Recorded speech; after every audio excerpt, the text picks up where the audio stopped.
2025 সালের মে মাস ভারত পাকিস্তান যুদ্ধে প্রায় টান টান উত্তেজনা।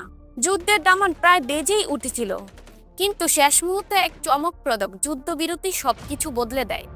আজ আমরা জানব এই যুদ্ধবিরতির পিছনে না বলা কিছু সত্য।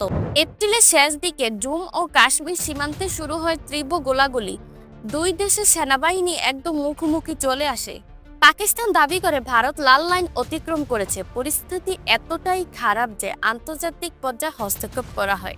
চীন, আমেরিকা আর সৌদি আরব তিন দেশের কূটনৈতিক পস্তায় শুরু হয় বৈঠক ওমানের মাস্কাট শহরে। 6ই মে হঠাৎ পাকিস্তান জানায় তারা যুদ্ধবিরতিতে রাজি। ভারতও তার শর্ত সাপেক্ষে রাজি হয়, আর এই ঘোষণা আসে প্রায় রাত 1টার সময়। কেউ জানতো না এর পিছনে আসলে কি রয়েছে। এই যুদ্ধের পিছনে ছিল অনেক রাজনীতি, ভারতের নির্বাচন আর পাকিস্তানের অর্থনৈতিক দুর্দশা। কেউই চাচ্ছিল না যুদ্ধ হোক, আর এই কারণে যুদ্ধবিরতি ছিল একটি পরিকল্পিত কৌশল। যুদ্ধ হয়নি, কিন্তু মানুষের মনে ভয় ঠিকই রয়ে গেছে। সোশ্যাল মিডিয়ায় মিশ্র প্রতিক্রিয়া।